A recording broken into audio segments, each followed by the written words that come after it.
Good morning, everyone. On behalf of DAM Capital, I welcome everyone to the Q3 FY21 results conference call of Shoppers Stop Limited.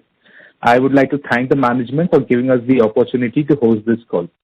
We have with us Mr. B.S. Nagesh, Customer Care Associate and Chairman, Mr. Venugopal Nair, Customer Care Associate and MD and CEO, Mr. Karunakaran Mohana Sundaram, Customer Care Associate and CFO, and Ms. Aswari Sate, Customer Care Associate and Head Communications. We'll start the call with a brief overview from the management before proceeding to the Q&A. Thank you, everyone, and over to you, Mr. Nagesh. Thank you, Asif. Hi, good morning, everybody, and welcome to this call. A very, very happy New Year 2021, and really a welcome New Year after the 2020 that we all have faced. Hope you and your colleagues, family members, your dear ones are safe during these testing times. And thank you for joining us at this call. Before we discuss the Q3 performance, I must say I'm very happy to introduce Venu, who has joined us as the Managing Director and CEO of the company starting November 2020. During my last call, I had briefly mentioned saying that he's confirmed joining and he's going to be there with us. And I'm happy that he's sitting next to me on the call.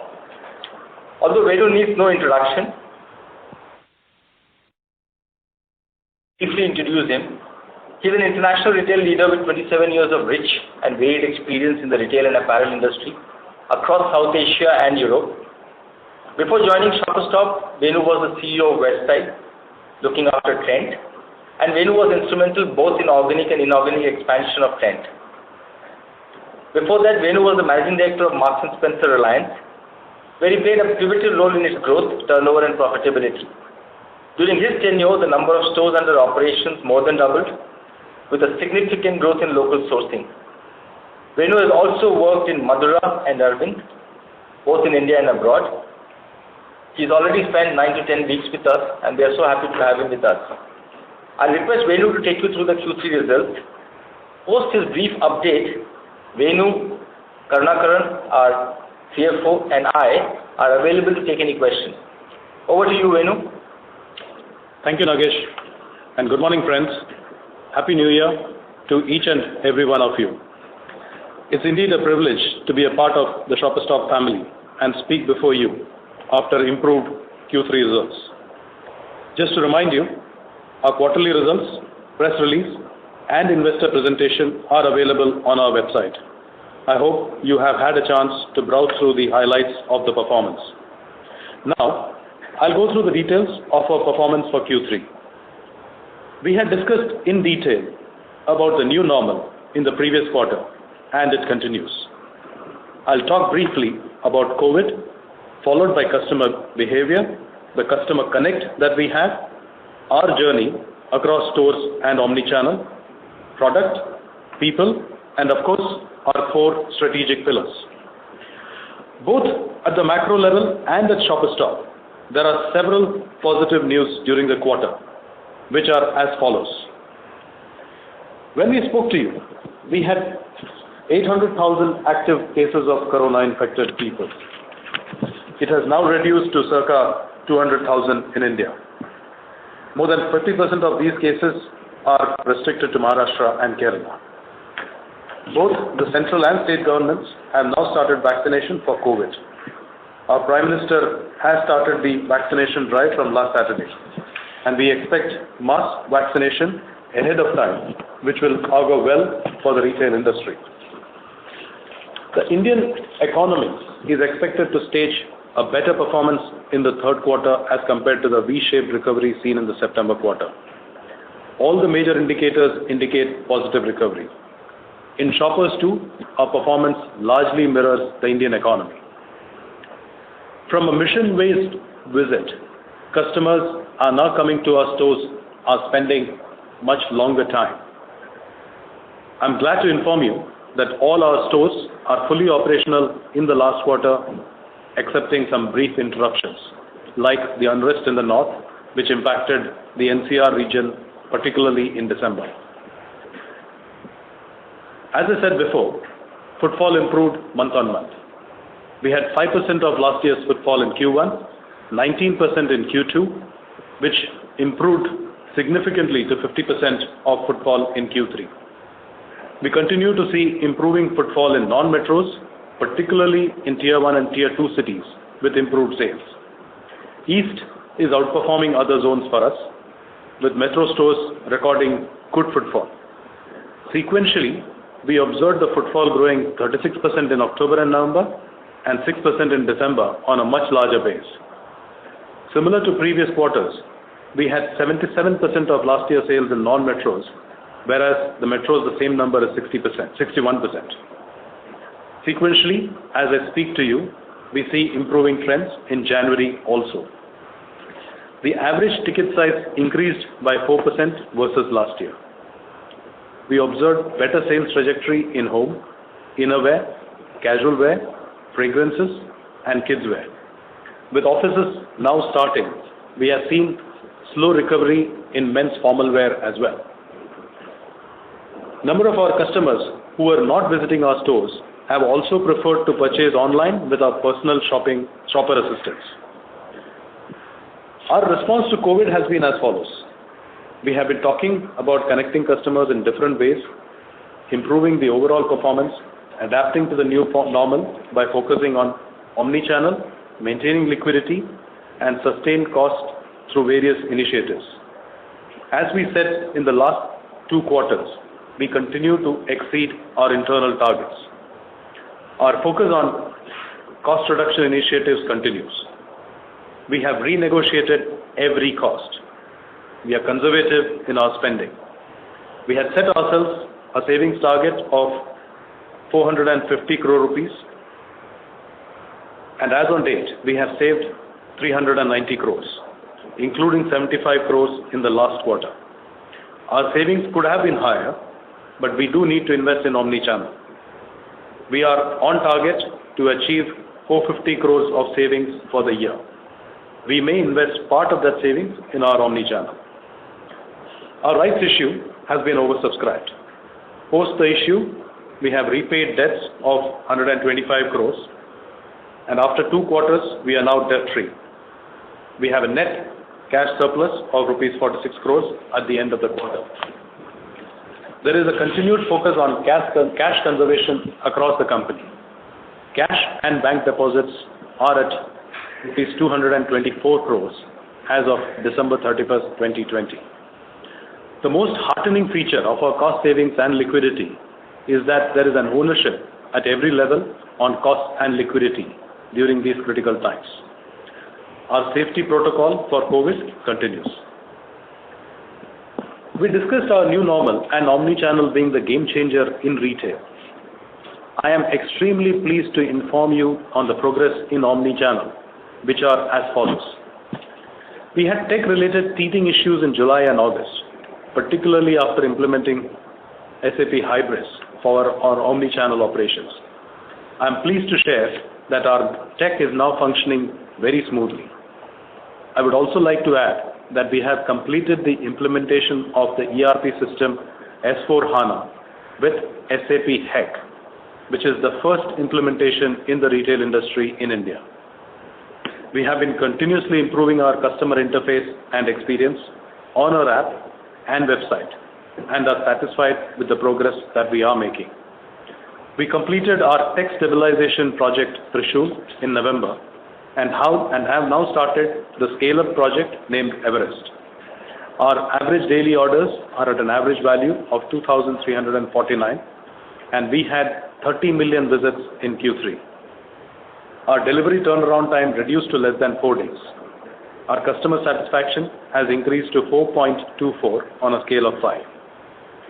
We are now working on new beauty experiences with virtual makeup and virtual skin analyzer, which will be launched in February. In addition to the above, with Amazon, we have more than 50 stores and distribution centers live. Our SKU count live on Amazon has gone up to 61,000 and we are fulfilling 99% of our orders to Amazon acceptable norms. This has helped us to make a quantum jump on our omni-channel e-com sales. Consequently, our e-com sales for the last quarter is 3 times that of last year. The e-com share of our sales increased to 6% from a mere 1.5% a year back. Our sales in Amazon also increased threefold versus last year. We started fulfilling MAC.com with our beauty partner Estee Lauder. We have now begun with MAC and progressively will be adding other brands and products. Now let me talk about this quarter's performance.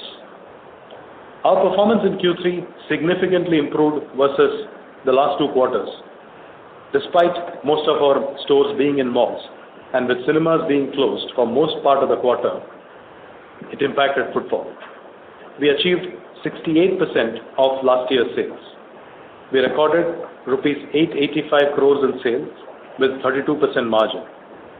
Our margin impacted by higher discount on private brands and obsolescence provision on our stocks. As we said in the last quarter, our inventory provisioning policy is conservative and we have provided for rupees 16 crores this year to date. As I said before, with our continued focus on costs, we saved rupees 77 crores versus last year. Despite reduced sales, we made positive EBITDA of rupees 21 crores.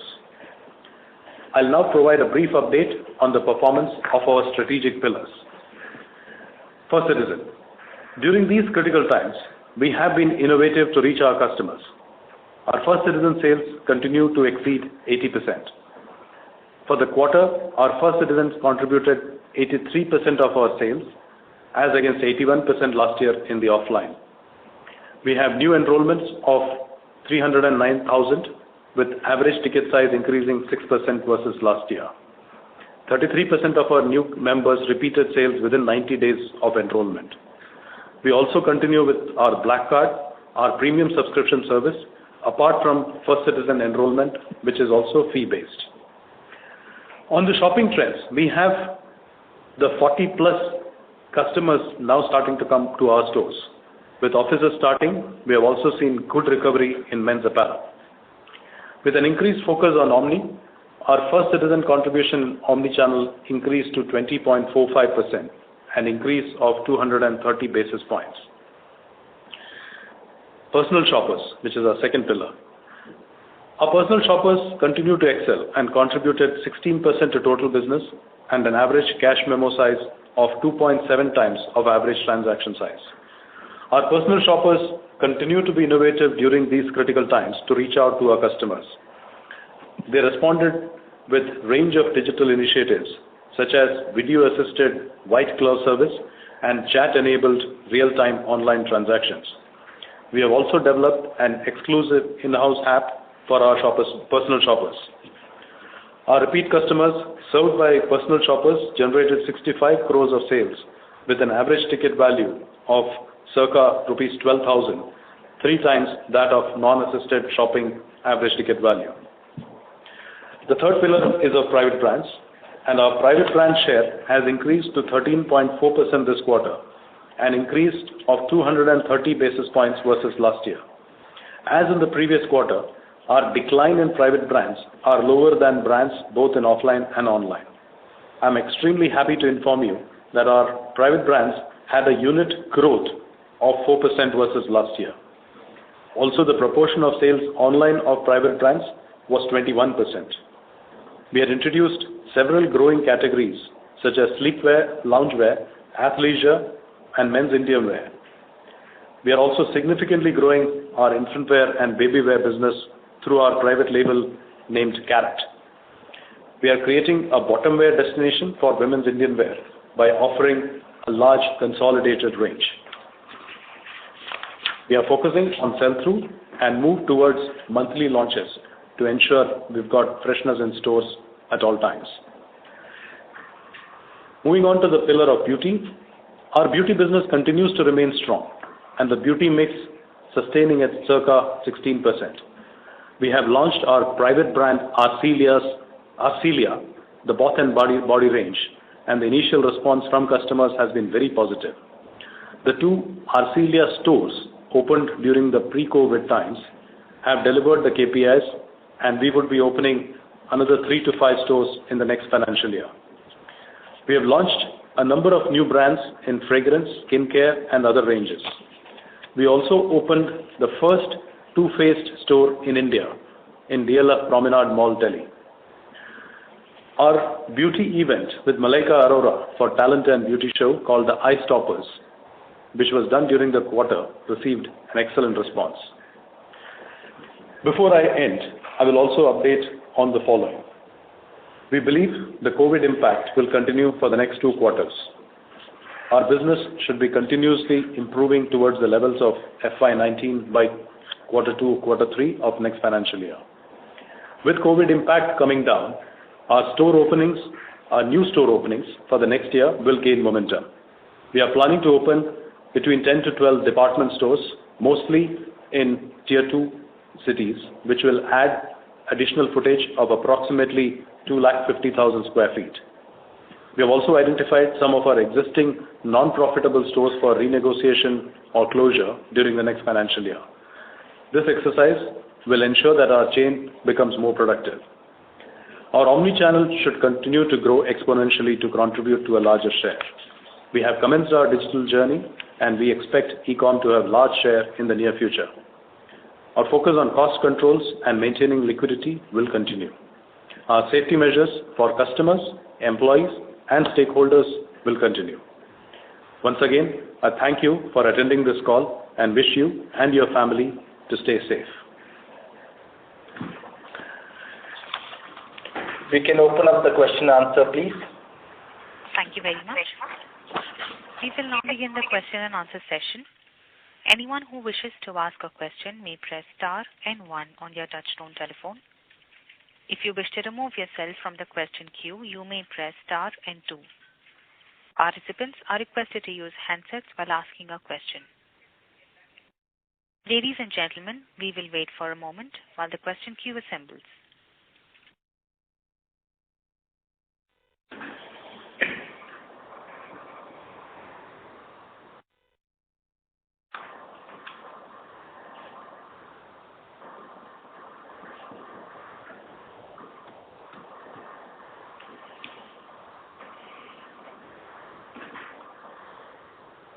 The first question is from the line of Nihal Jham from Edelweiss. Please go ahead.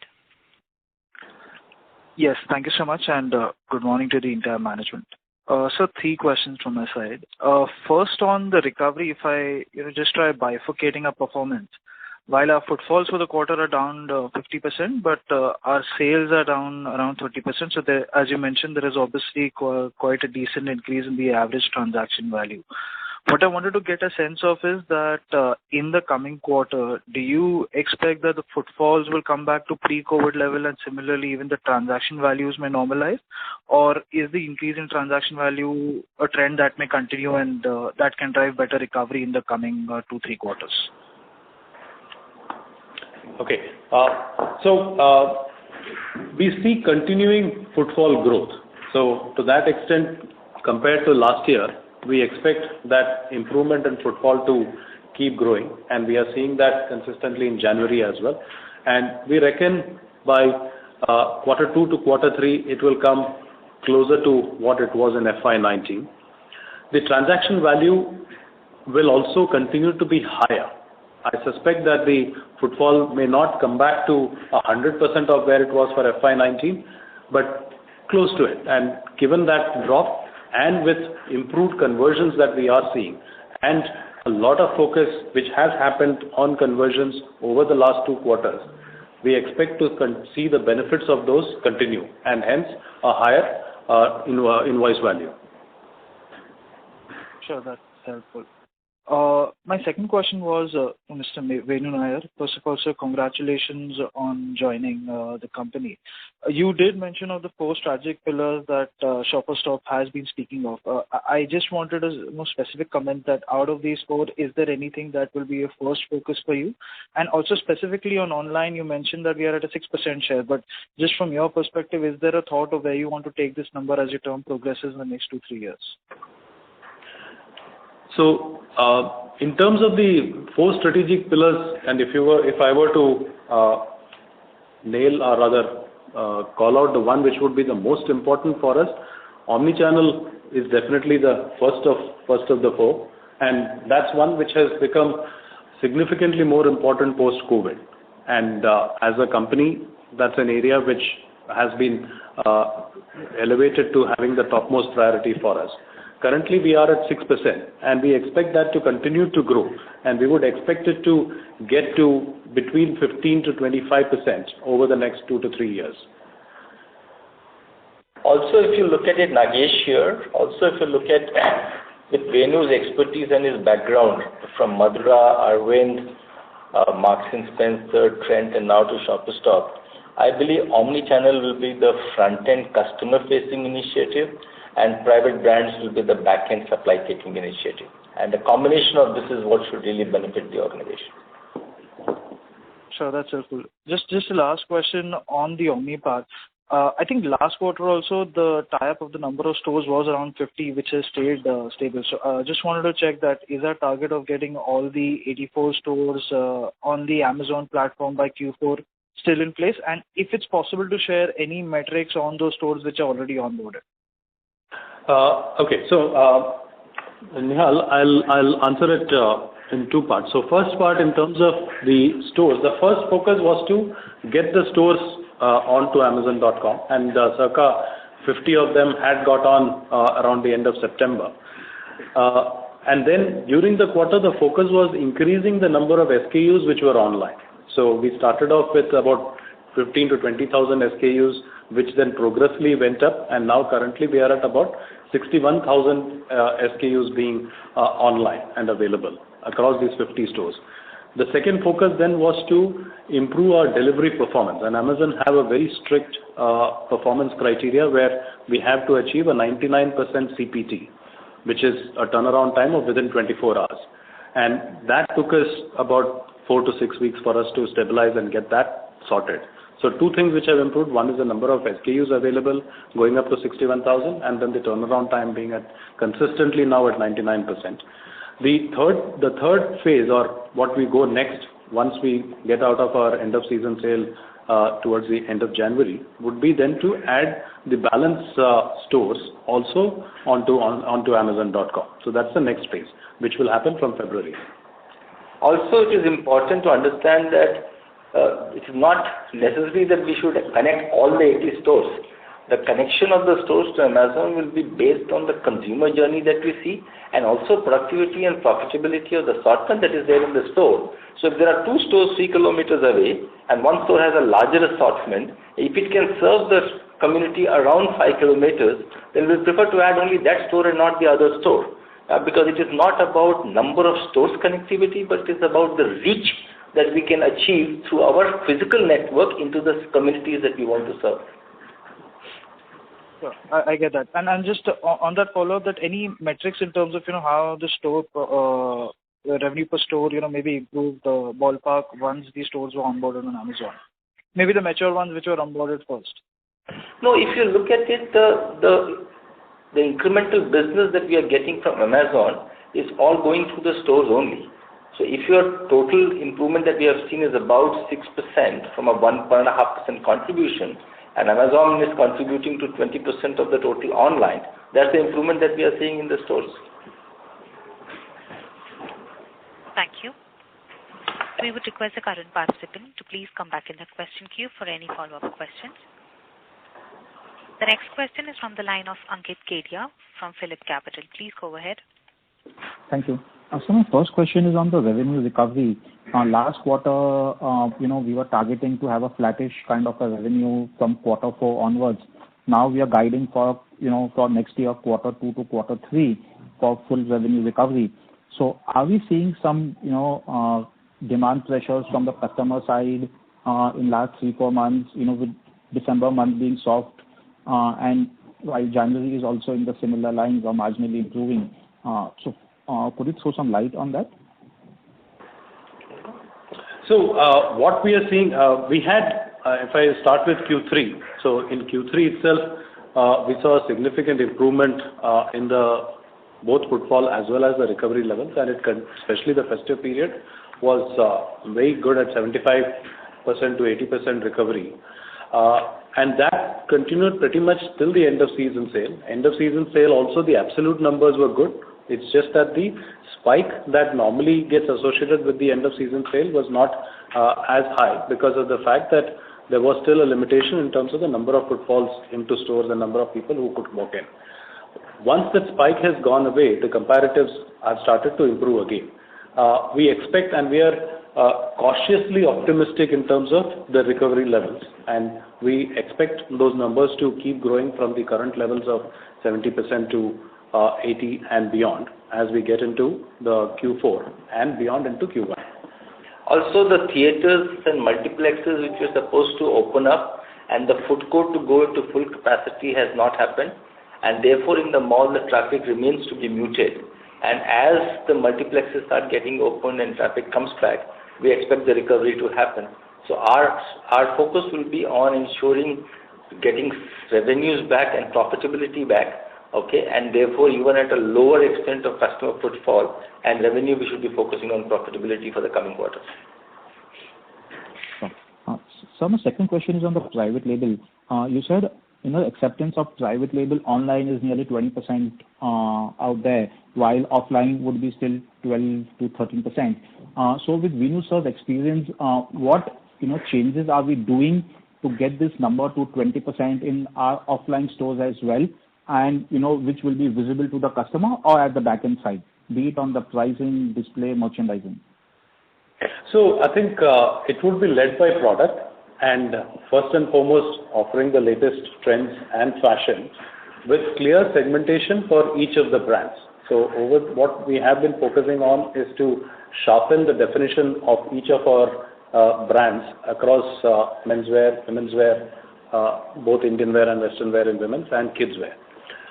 Having that sharpened focus on brands, then to have monthly launches and freshness, focusing on sell-through. So that would help us to drive not just sales but profitable sales both offline and offline.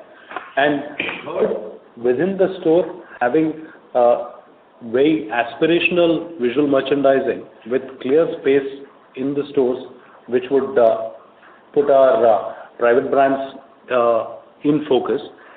Along with that, offering great value. So fashion with clear aspirational visual merchandising and great value, with a big proportion of that mix being under the price point of 999. So that in terms of our customer offer as a hierarchy, there is the national brands, and then complementing that would be our own private brands, which would offer great fashion at significantly great prices. Sir, private label, just a follow-up, what would be our strong point in terms of when men's formals or men's casuals, women's ethnic or kids or beauty, what we have just launched? So if you can just give us some pyramid, how, what is stronger for us in terms of, customer acceptance? Sorry, what is the strong point? So in private label, which product or, is more, where we are more strong in terms of men's, women's, kids or beauty? See, as a Shoppers Stop is a house of brands, and we offer a good mix of national brands and our own brands. Our own brands come in offering the latest fashion at good prices, combined with the quality that our customer trusts us for, and that puts us, gives us a good platform for our customers to shop with us. What makes us stand apart is the fact that we would have a clear, sharply defined private label with the newness which would come in every month. Hence, every time a customer shops with us, every time she comes to our store, she would have something new to buy from us across each of the categories. Equally in beauty, and I think that's another area where we would complement our national brands, our brands that we already have, along with our own range, Arcelia, where we have launched the bath and body range to begin with. Nagesh, would you like to add? Yeah, so to get to your specific question, I think the biggest opportunity which we are going to be seeing is in the kids, and our brand Carrot is going to be the lead in that because of the kind of baby boom that we are expecting this year, as well as the fact that whatever we have launched in the last 2 quarters has been significant growth. In the existing men's, we have seen a good growth from men's casual. In fact, men's casual has run much ahead of women's, and then the next will be ethnic wear. And then within that, if you look at it, there were two large assortment and ranges which were missing. And with Venu and the head of private brand Ajay joining in the last 2 quarters, we have seen that being launched.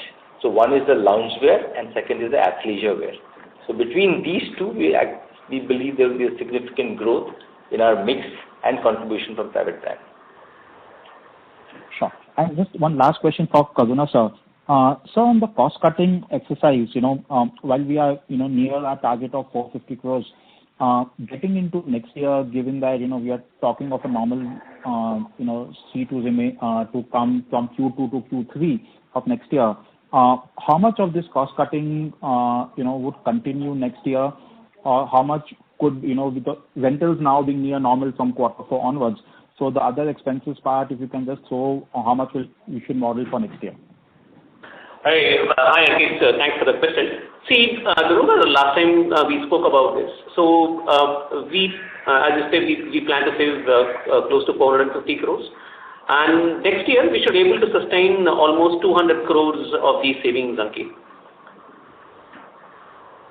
And this would predominantly be including the employee cost saving as well? Yeah, including the employee cost saving. That's right. Sure. That's helpful. Thank you so much, Karuna. Thanks, Ankit. Bye. Thank you. The next question is from the line of Gaurav Chokani from Axis Capital. Please go ahead. Thank you for giving the opportunity, sir.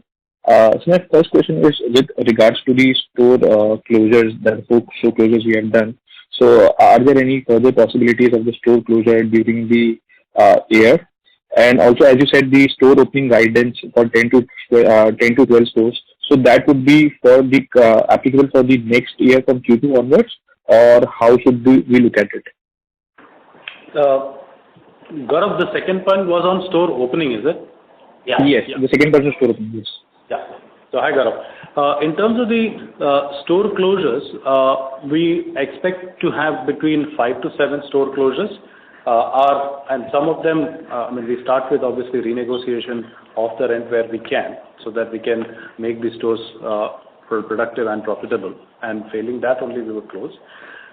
The new store additions we expect to start from Q1 of next year. So and most of these stores which we are opening are in malls, and the work had stopped during the COVID period, which has now restarted, and we expect to have the stores starting to open from April or May of 2021. And in total, we expect to add 10 to 12 new stores during the year. Yeah, sure. Sir, my one question, follow-up question to this is, now earlier we have guided that the store opening would be, on a partnership model wherein the landlord or the tenant will also be contributing some part to it. So in this light, what would be the capex per store going ahead, and how much capex can you build for the FY21?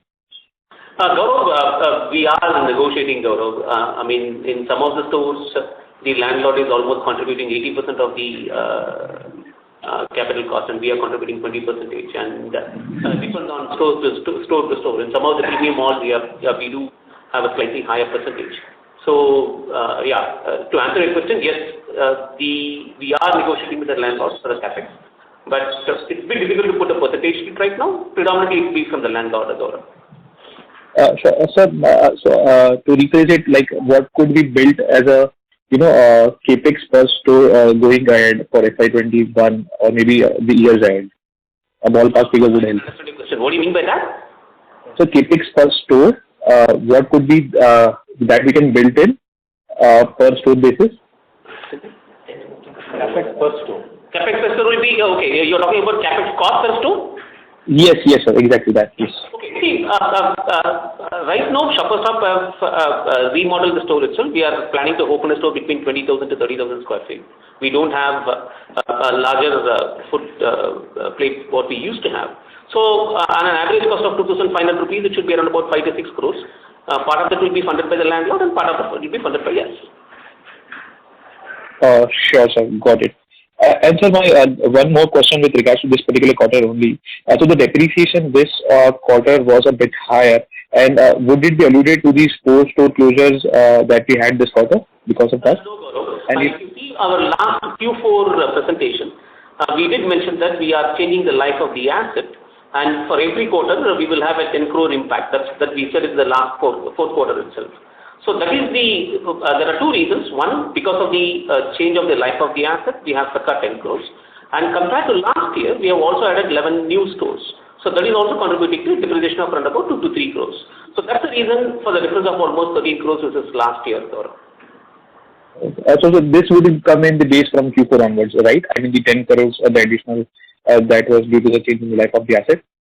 No, that is coming from the last year Q4. So if you have seen in the last 3 quarters, we have the additional depreciation of almost 10 crores because of the change in life of the asset. Okay, sure, sir. And so one last question from my end is with regards to the omni-channel initiative that we have taken. We have seen good progress on the same, with the sales now being around 6% odd. And once the contribution does go to 15 to 20% as we envisage for the next 2 to 3 years, how can it contribute to the profitability? I mean, is there any differential between the margins of what we have at a brick and mortar store versus the online store? So, Nagesh here. See, I think we need to go into a little history and then look at how the way forward is. Historically, all online businesses have been making losses, and we did make losses on selling. Of even the 1.5%, the loss was substantial. In the last 2 quarters, whatever online sales we are doing, it is almost reaching a break-even stage. In fact, at the unit economics, there's a positive contribution. If I look at the gross margin, after supply chain, it will be almost 4 to 5% lower because of the supply chain cost of 5%. And if we try to anticipate the 6% contribution of this year going to 15 to 20% in the next 2 to 3 years' time, I think the contribution should become very positive even at EBITDA level. So we are not seeing the omni business to be a loss-making business like you see in the online business and the various ventures that you have in the country and internationally where they keep losing money. We don't see losing money in the online business anymore. Thank you. We would request the current participant to please come back in the question queue for any follow-up questions, as we have several participants waiting for their turn. In order to ensure the management is able to address all the questions in queue, we request you to please limit your questions to 1 per participant. The next question is from the line of Binoy Jariwala from Sunidhi Securities. Please go ahead. Yes, sir. Thank you for the opportunity. Just quick one on, is there any one-time write-offs relating to inventory provisioning or anything captured under depreciation in this particular quarter? So we have already said, Binoy, we have provided 16 crores as of date. And probably, even if I divide by 3 and then 3 to 4 crores will be there in the Q4 also. I mean, I would expect that and then further inventory provisioning for the next quarter also. On the asset, I have just mentioned to you, the increase in depreciation is because of 2 reasons. One, because of the change in life of the asset, and additional 11 new stores what we have opened. Fair enough. That's fine, but there is no one-time setting in depreciation, right? One-time write-offs or anything of that sort. So in addition to that, if you've seen our balance sheet, our inventory level is also significantly lower compared to last year. If you see our own stocks, it has come down from 484 crores to almost around 282 crores. I mean, almost 170 to 180 crore reduction in the inventory levels right now. Thank you. Mr. Jariwala, we would request you to please come back in the question queue for any follow-up questions. The next question is from the line of Percy Panthaki from IIFL Securities. Please go ahead. Hi, good morning, team. My questions are on the e-commerce business. So out of the total e-commerce sales you have done, could you give me a split of how much of it is on your own website or app versus aggregators like Amazon, etc.? So I think, Percy, Nagesh here, I mean, if you look at it, the way forward for businesses that even the online and offline business will not want to segregate, there's a lot of mix happening across. If you just want an indicative, I mean, 80% came from our own shopperstop.com and the balance 20% came from Amazon and Mac. But going forward, because there is a pickup happening, there's a curbside pickup, there's a home delivery happening, there is a cross merchandise happening. So we will not want to segregate, because eventually the future is all about digital commerce and it will be totally omni. But as of today, like I said, you've got 20% from Amazon and Mac and 80% from the shopperstop.com. Okay. And related question, and forgive me if this is a bit naive, but why on Amazon do we need to onboard each store separately? Why can we not have sort of ShopperStop as an entity on Amazon, and then you decide from which store to fulfill the order? This is for customer convenience, because I'm sure when you shop, you actually realize that sometimes some inventory you do not get, or after you bought, you realize the delivery time goes up. But if you look at it here, suppose if you're staying in Warsaw and nearest store is in Andheri, the moment you come in, what you're seeing is first the system picks up what is available in Andheri store. Okay, it also brings down the delivery cost, the logistics cost, and the ease of delivering you faster. Second is, if you look at the future will be able to tell you that this is kept aside, or you may say, I would like to pick it up. Rather than waiting for 2 days delivery, you may say, I want to pick up on my way to office from your Andheri store. So the system picks up the nearest store, and this is what the hub and spoke is. And if you look at it, this is what the online players are trying to do. I mean, Amazon buying the Whole Foods, or anybody in India wanting to buy an offline channel, is basically because they want to physically reach and be closer to the customer. We are doing the reverse, because we already have a physical chain and we are closer to the customer. We are trying to see how we can actually, through technology and logistics, and digitally connect our customers. Thank you. Mr. Pantaki, we would request you to please come back in the question queue for any follow-up questions. The next question is from the line of Ankit Kedia from Phillip Capital. Please go ahead. So my question is on the inventory. In Q1, we have written off around 12 crores of inventory. Q2 call, it was 5.5 crores. So, you said in 9 months, around 16-17 crores we have written off. So I assume this quarter there would be no inventory provision. So why is the gross margin down? Is it due to the increasing online contribution or something else also to do with it? Hey, Ankit, let me give you the numbers. In Q1, we provided 5.5 crores. In Q2, we provided 6 crores, and Q3, we provided around about 3 to 3.25 crores. That comes to around about 16 crores for the last three quarters. Okay, that's one. Second, as you rightly said, any inventory provisioning will impact the gross margin. Third, our gross margin is also impacted by the private brand because of the inventory we were selling at with offers. So that is also impacting the overall gross margin. Our Omni, even though it's only 6%, though I agree Omni on the gross margin is lower, but that will not impact the overall gross margin. So from a private brand's perspective, are we still deep discounting and liquidating the inventory? So we do.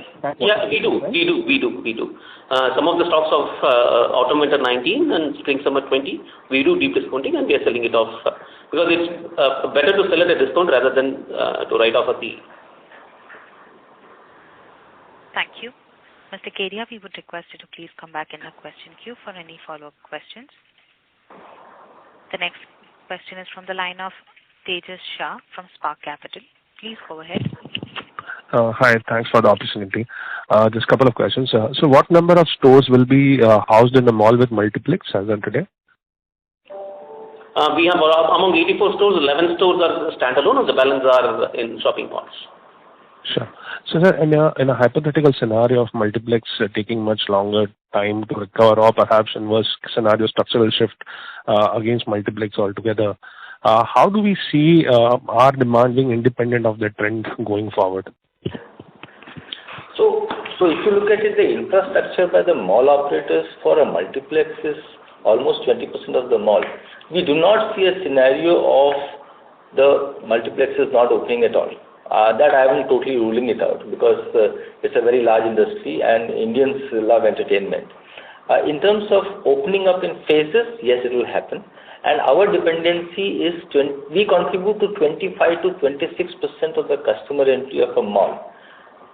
So if the mall entry is dropped to that extent, we get impacted. But don't forget that 83% of last quarter sales came from our First Citizens. So irrespective of the multiplexes opening or not opening, we will continue to be serving our First Citizens. But with multiplexes opening, this will actually enhance. So if we can maintain profitability at 75% of our business with our First Citizens, the jump in the business and profitability with multiplex opening will be substantially higher compared to earlier years because of the cost reduction as well as the average ticket size going up. The third important thing is personal shoppers are contributing to 12,000 average transaction value compared to a 3,000 plus for a non-personal shopper or regular customer. So to me, I am seeing this as a very positive change and the productivity improvement has happened in the company in the last 3 quarters. And I see more positivity coming out of it. And maybe Venu also has an answer to this. Yeah, Venu.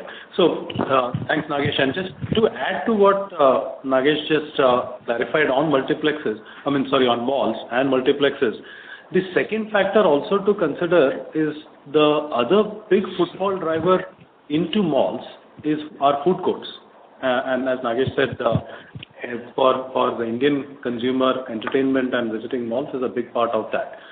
Food courts have progressively opened faster than the multiplexes itself, and that's something which we are seeing contributing to footfalls coming up. And even over the last 2 weekends, when I've been visiting malls, so one thing which you find is that the footfalls into food courts are significantly higher. So that again helps driving footfall into stores and into the malls. The other aspect which also I must flag is that with our mall partners and developers, we've had we worked together and we have negotiated our lease costs, and we see our occupancy costs going down, which again helps on profitability. So that's something which we continue to do in line with the level of footfalls that we see. Sure. So this was helpful, but just last one on this. In our guidance of recovery, which we expect by mid-calendar year, we have taken an assumption of multiplexes opening by then? Yeah, but multiplex is opening, but not at the 100%. Okay, we believe that they are gradually open. So our coming back is probably not 100% dependent on multiplexes. And that's where the omni-channel, because what we are seeing increasingly is that customers are choosing to shop using our personal shopper and white glove service. They do shop even when they are not coming to malls, and hence the recovery being ahead of the footfall growth itself. Sure. Last one bookkeeping question. I missed perhaps if you gave this earlier. What will be category mix in our omni sales? We said that no, private brand is 20 and the brands are about 80%. No, and within that, apparel and cosmetic, if you can give breakup. It's broadly the same as an offline. 60 is apparels and 40 is non-apparels. Okay. And cosmetic in particular, if you have number? Very similar. Yes, more or less similar. And if it is something different, I will definitely come back to you. I'll come back to you personally on that. Thank you. Mr. Shah, we would request you to please come back in the question queue for any follow-up questions. The next question is from the line of Binoy Jariwala from Sunidhi Securities. Please go ahead. Yes, thank you for the follow-up opportunity. Just wanted to understand the Stop to Stop. What is the typical refurbishment cycle and what is the typical refurbishment capex? And likewise for the beauty store, how does the economic work? What is the typical store size, sales per square foot, break-even period on EBITDA, and capex per square foot? So as far as the refurbishment cycle is concerned, the earlier period we have taken it as 5 to 7 years. Going forward, to me, it will be in the region of 3 to 5 years. So 5 years is the right point to look at it from a refurbishment cycle of any Shoppers Stop store. Okay. And sir, on the beauty stores? The beauty stores, I think the average has been about 2,500 to 3,000 square feet. And the first 2 stores have, before the COVID, shown a path to break even. And in terms of the gross margin return on floor space or the gross margin return on square feet, they are almost towards the other brands. So we are fairly ahead of on all the KPIs on the beauty stores. Okay. Could it be possible to quantify, like, what could be the gross margin percentage, and likewise capex and working capital per square foot on the beauty stores? Hey, normally we don't disclose the gross margins category-wise, and you're aware of that. I mean, they're strictly confidential. Yeah, all I can tell you is the beauty margins are higher than our normal apparel brand margins. And within that, our own private brand is even higher. Yeah, that's right. Even within that, our own private brand is higher. Sure. Thank you so much. A reminder to the participants, anyone who wishes to ask a question may press star and one now. The next question is from the line of Sameer Gupta from IIFL Securities. Please go ahead. Hello, sir. Thanks for taking my question. Just one actually, just looking at the store metrics in a more granular fashion. So can you just explain on a sustainable basis what kind of a cost per square feet number are we looking at? And this is including your corporate overheads and excludes the cost of goods. Yeah, see, that again depends on store to store, Sameer. If you take our income statement, you can see that we have a margin of between 32 to 34%, and EBITDA margin in an ideal circumstance would be between 6 and 7%. So that leaves the gap of say 26%. On that 26%, leave aside our head office cost of 3 to 4%. So that's the overall broad number I can give you. But obviously this cost will be lower in a non-metro city, and it will be higher in a metro city. So again, the store to store, like for example, if you take a store in a premium within Bombay, that will be higher. I can't give a broad number. It depends on store to store, Sameer. Agreed, sir, but I'm asking on a sustainable basis, is it supposed to be similar to what it is today, or there are some structural changes that can happen, and over a period of time this difference of 26% that can come down gradually? Is the basic thought process here? Yeah, the basic thought process is we have and honestly, if you look at it, the biggest structural change that is happening is that we have redesigned our formats for a lower area coverage. So against an average of 35 to 40,000 square feet in the historically, today we are working on a 20,000 to 25,000 square feet. So the two stores which have been opened, their productivity on a sales per square feet is almost 40 to 50% higher. Okay, so the moment you look at these stores, automatically the throughput for these stores will be much higher. All the new stores that are opening, that Venu spoke about, between 10 to 12 stores, are in the region of 25,000 square feet. Got it, sir. That's very helpful. So we are basically looking at lower store sizes, which will basically absolute basis might be the same sales, but cost per square feet may also be the same, but the size itself will be lower. So that will be also the other structural change that is happening is your private brand has moved from 11% to 13.5% and is on a growth trajectory. Private brand's gross margin is almost 35 to 40% higher than the others. Okay, and their contribution on a per square foot again would substantially go up. So these are things which are as a traction in the last 2 quarters, and the coming quarters are looking positive, and there will be some structural changes to Shoppers Stop. Got it, sir. That's very helpful. Thank you, sir. That's all from me. Thank you. The last question is from the line of Binoy Zariwala. Please go ahead. Hey, thank you once again. Karuna, could you help me with the breakup in the rental and non-rental savings of the 390 crores? And there is an increase in loans and advances in the 9-month FY21. Could you just help me understand why was that? And last one is on the inventory. We've reduced inventory by about 225 crores in this 9 months. Are we comfortable with the current inventory level? Would it require a bit of more discounting or any write-offs? Anything you can highlight on that? Thank you. Okay. Hey, let me go on the reverse order. I think the first question you asked is about the inventory.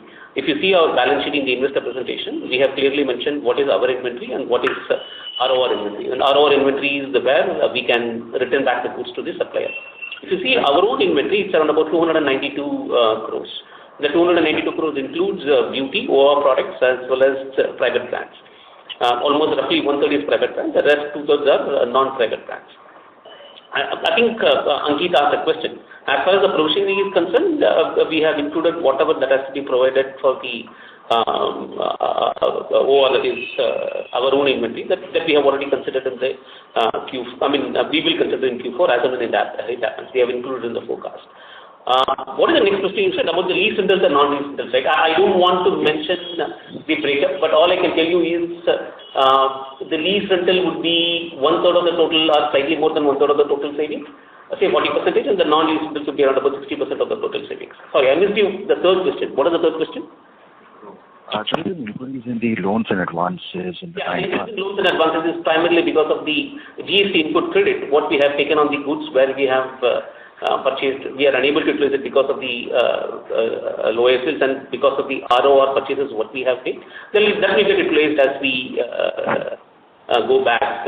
See, one of the rules GST has is if you don't pay the supplier within 6 months of buying the stock, then we have to reverse the input credit because they are on the ROR basis. So that input credit will be available only when we sell the goods. Mm-hmm. Okay. Just a bit on the inventory part. You just missed the comment whether are we comfortable with the current level of inventory. I'm especially talking of our inventory, not the SOR. Are we comfortable or? We are comfortable and we are still working on if there is a possibility to reduce it further, we are working on that. Thank you. As that was the last question, I would now like to hand the conference over to the management for closing comments. Thank you. And I think just to summarize again in terms of where we are, I think as a business, we are very pleased with the way Q3 has performed, and we continue to see the progress. We should, the COVID impact as it starts to get even lower, our business will keep growing. In terms of expansion, we talked about the 10 to 12 department stores, mostly tier 2, and we'll be adding 250,000 square feet over the next financial year, apart from 3 to 5 Arcelia stores, which also we will be adding. Our omnichannel business will continue to grow and grow exponentially, contributing to a larger sale. Our focus on cost controls and maintaining liquidity continues, and our safety measures for customers, employees, and stakeholders also continue. Once again, thank you for attending this call, and please do stay safe. I just want to thank all the investors, and like I started off in my opening remarks, I'm so happy to have Venu, who settled down in the company in the last 9 weeks and continue to work with the team and lead the team towards the various objectives that we have set up. And my support to Venu continues, and slowly Venu is taking over full charge to run the business. Thank you once again, and wishing you all a wonderful season going ahead, and all you and your family members are safe. Thank you very much. Thank you. Thank you. Thank you. On behalf